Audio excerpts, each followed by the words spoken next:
boss forced me to work on my wedding day, but what my colleagues did next went viral. My name is Nora, and my wedding was supposed to be the happiest day of my life. For months, I planned everything with care. I picked the perfect dress, booked a small hall, and chose simple flowers. My fiancé, Noah, and I didn't want anything too big.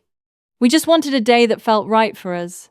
At work, I made sure nothing would go wrong while I was away. I finished my tasks early. I helped my teammates prepare. I even reminded my boss, Mr.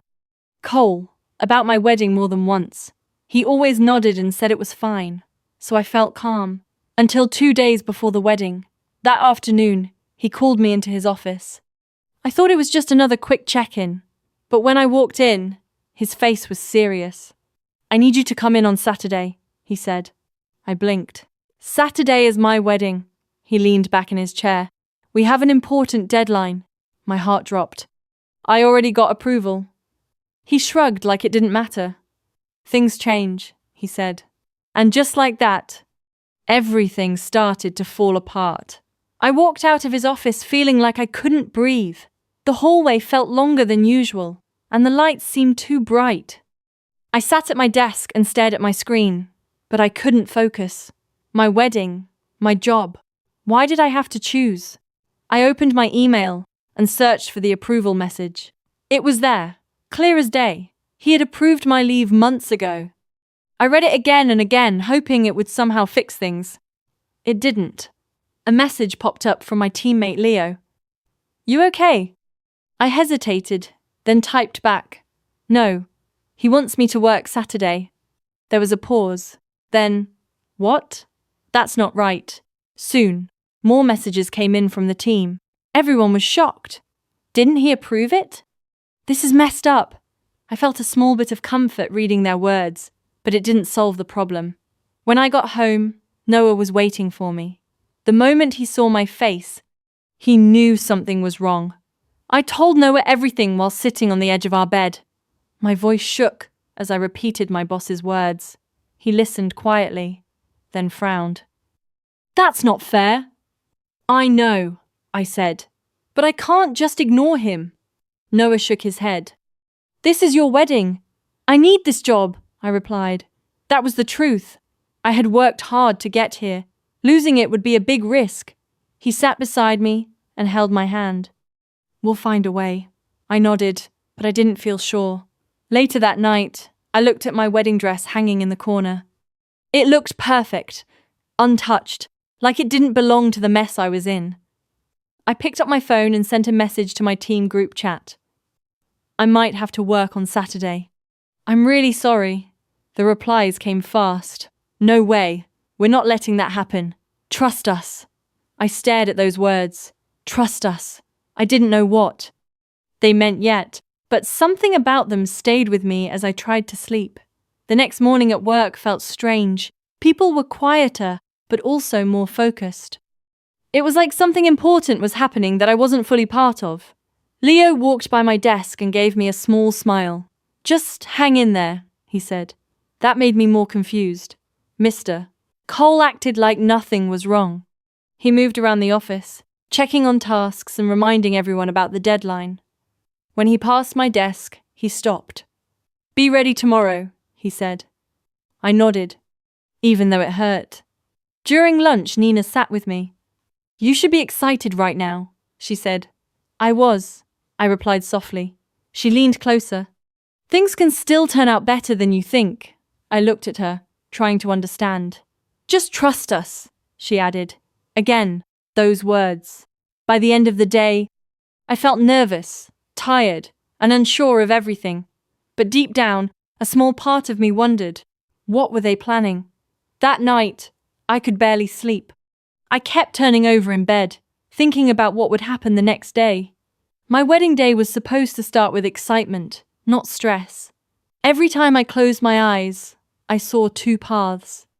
One where I went to work and missed my own wedding. Another where I refused and risked losing my job. Neither felt right. At some point, I sat up and looked at my dress again. I walked over and touched the fabric gently.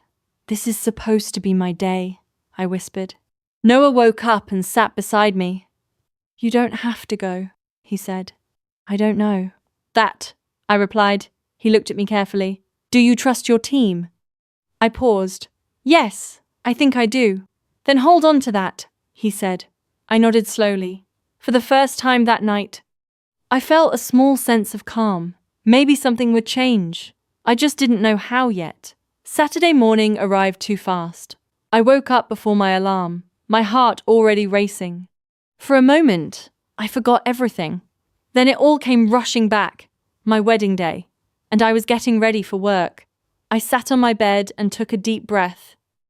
The room was quiet, but my thoughts were loud. I chose simple clothes instead of my wedding outfit. I tied my hair back and skipped makeup. It felt wrong, like I was getting ready for the wrong day. Before I left, Noah hugged me tightly. "This isn't the start you planned," he said. "No," I replied. "But it's not the end either." I looked at him. "What do you mean?" He smiled slightly. "Just go. You'll see." I didn't understand, but I nodded. As I walked out, I glanced back at my dress one more time. "Wait for me," I whispered. Then I closed the door and stepped into a day that felt uncertain and heavy. When I arrived at the office, something felt different right away. The parking lot was fuller than usual for a Saturday. Lights were on in most rooms. I walked inside slowly. It was quiet, but not empty.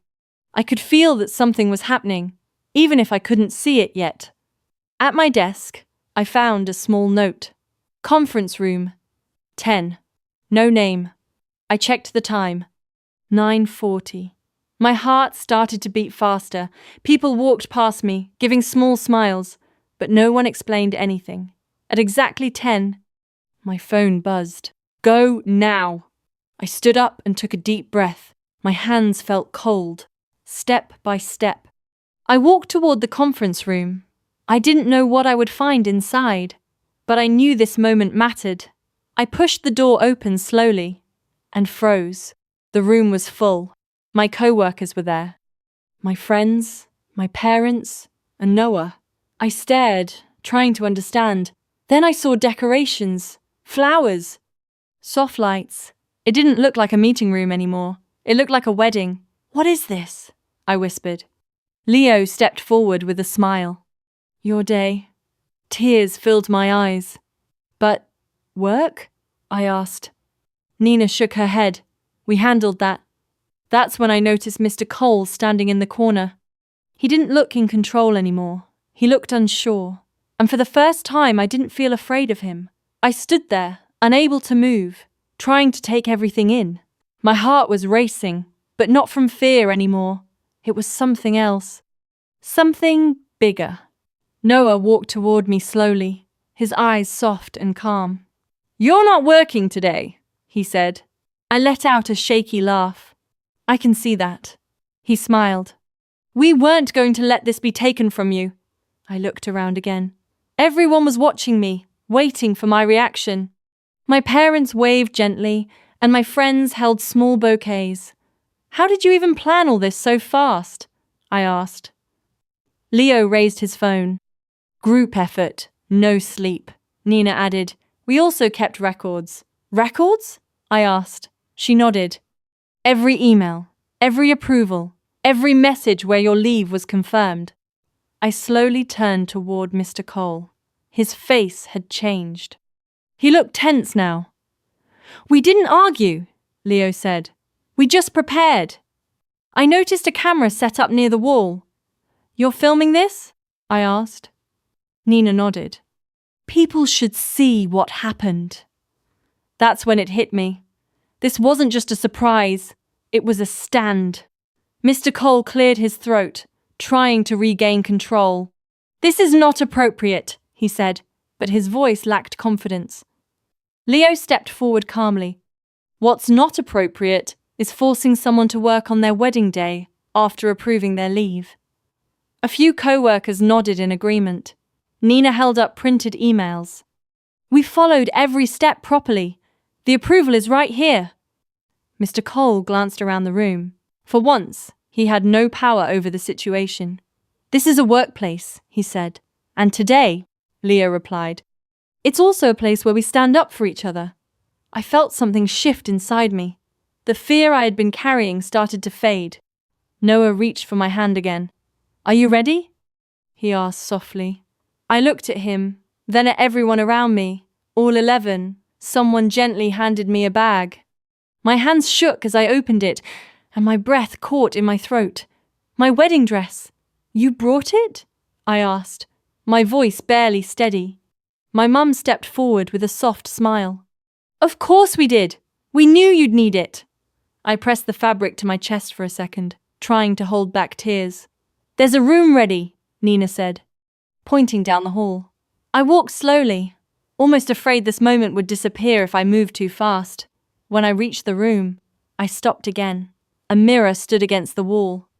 My shoes were placed neatly beside a chair. My makeup was set out just the way I liked it. It felt unreal. As I changed into my dress, I looked at my reflection. Just an hour ago, I felt like I was losing everything. Now, I was standing here, exactly where I dreamed I would be, but better, because this time, I wasn't alone. I wasn't stressed. I was supported. I took a deep breath, smiled at myself, and whispered, let's do this. When I stepped back into the conference room, everything seemed to pause for a second. Conversations stopped, and all eyes turned toward me. I felt my cheeks warm, but I didn't look away. Noah stood at the front, and when he saw me, his face lit up in a way I would never forget. You look amazing, he said softly. I walked toward him, each step steady now. The soft music played in the background, and someone dimmed the lights just a little. It wasn't a grand hall. It wasn't what we had planned, but somehow it felt more real than anything else. Someone from our team stepped forward to guide the ceremony. It was simple, calm, and full of meaning. As we stood facing each other, I realized something important. This moment wasn't about perfect plans. It was about love, trust, and the people who stood beside us. And right then, I knew this day had already become unforgettable. The ceremony began with quiet words, spoken clearly so everyone could hear. My hands rested in Noah's, and I focused on his eyes to stay calm. Everything else faded away. When it was my turn to speak, my voice trembled at first. I didn't think today would happen like this, I said honestly. A few people smiled, but I'm glad it did. Noah squeezed my hands gently. I choose you, I continued, not just for the easy days, but for the hard ones too. And today proved that even when things go wrong, we can still find our way. He smiled, his eyes shining. When he said his vows, his voice was steady. I would marry you anywhere, he said, even here. That made everyone laugh softly. And in that moment, all the stress from before felt far away. This was real. This was us. When we said, I do, the room filled with cheers. It wasn't loud in a wild way, but it was full of warmth and happiness. I laughed through my tears as Noah pulled me into a gentle hug. We did it, he whispered. Yes, we did. For a moment, I forgot where we were. It didn't feel like an office anymore. It felt like the center of something important. People clapped, some wiped away tears, and others reached for their phones to capture the moment. I noticed the camera still recording from the corner. Everything was being saved, not just for us, but for something bigger. As we stepped back, I looked around at every face in the room. Each one showed support. Each one showed care. And I realized something simple but powerful. This day didn't go wrong. It went differently. And somehow, it became even better than I imagined. After the ceremony, the room slowly shifted into a celebration. Someone brought out a cake, and soft laughter filled the space. I moved from person to person, hugging everyone. Thank you, I kept saying. It didn't feel like enough, but it was all I had. Leo grinned. Best team project ever, Nina added. No deadlines missed either. I laughed. Of course you'd say that. My parents held my hands for a moment. We're so proud of you, my dad said. For staying strong, my mum added. I shook my head. I wasn't strong alone. They smiled, understanding what I meant. Across the room, I saw Mr. Cole standing quietly. No one was speaking to him. For once, he had nothing to say, and I didn't feel the need to confront him, because this moment wasn't about him anymore. It was about something better. Later that afternoon, when most of the excitement had settled, Leo walked up to me with his phone in his hand. "You should see this," he said. I stood beside him as he played the video. It started from the moment I walked into the conference room. I watched myself pause at the door, confused, unsure of what was happening. Then it showed everyone stepping forward, my team, my family, Noah, smiling and waiting for me. It felt strange, watching it from the outside. "That's how it looked?" I asked quietly. "Yeah," Leo said. "And it gets better." The video also showed the conversation with Mr. Cole. His voice sounded different on recording, less confident, more uncertain. The moment he realized he wasn't in control anymore was clear. Nina joined us. We made sure everything was clear and honest. I nodded slowly. "Are you really going to post this?" She looked at me carefully. "Only if you're okay with it." I thought for a moment. This was personal. It was my wedding day, but it was also about something bigger. "Yes," I said finally. "Post it." That evening they uploaded the video. At first, it felt quiet. A few likes. A few shares. Nothing big, but something in my chest told me that quiet wouldn't last long. The next morning, I woke up to my phone buzzing non-stop. At first, I thought it was just a few messages from friends, but when I unlocked my screen, I froze. Notifications filled the entire display. "What is going on?" I whispered. Noah leaned over, still half asleep. "Check the video."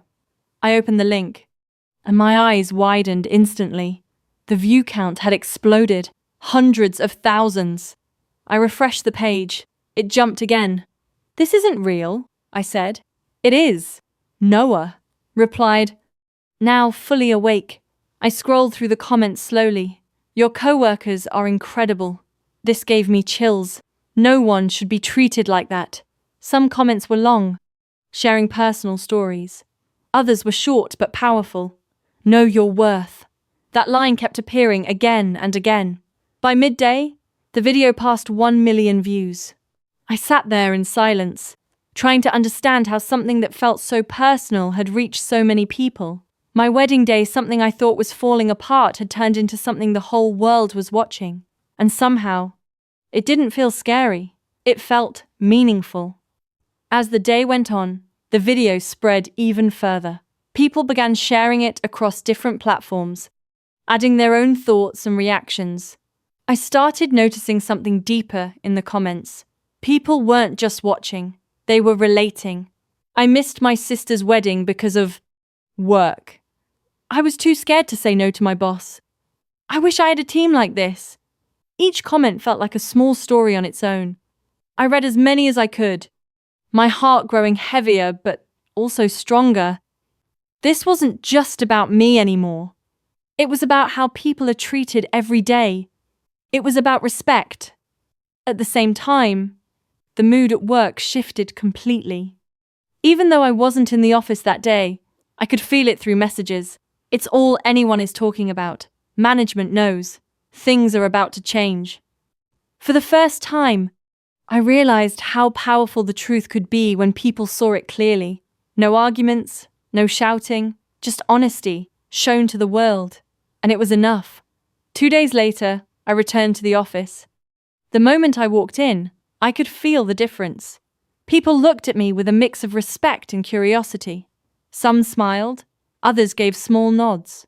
Then the email came. Mandatory HR meeting. All team members required. No one asked why. We already knew. We gathered in the conference room, the same room where my wedding had taken place. This time, it felt completely different. No decorations, no music, just silence and anticipation. HR representatives sat at the front with serious expressions. Papers were neatly arranged in front of them. "Thank you for coming," one of them began. They spoke calmly, asking clear questions. When was the leave requested? When was it approved? Was there a valid reason for the change? Nina handed over printed emails. Leo added timelines and messages. Everything was organized. Everything was clear. I sat quietly, watching it all unfold. For once, I didn't feel nervous. I felt steady.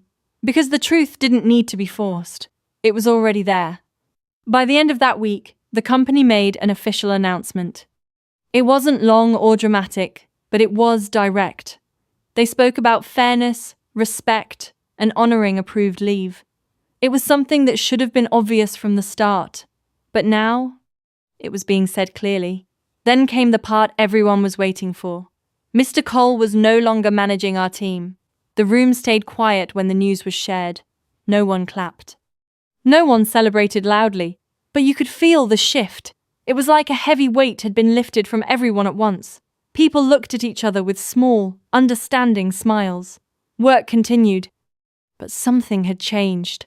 There was more balance, more calm, more respect, and for me, that mattered more than anything else. This wasn't about getting back at someone. It was about making things right. The next Monday felt like a fresh start.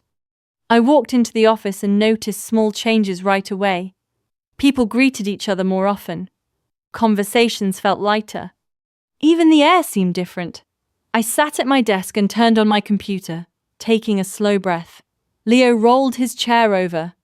Feels better, right? I nodded. It really does. Nina joined us. It should have always been like this. We shared a quiet moment of understanding. For the first time in a long while, I didn't feel tense sitting at my desk. I didn't feel like I had to constantly prove myself.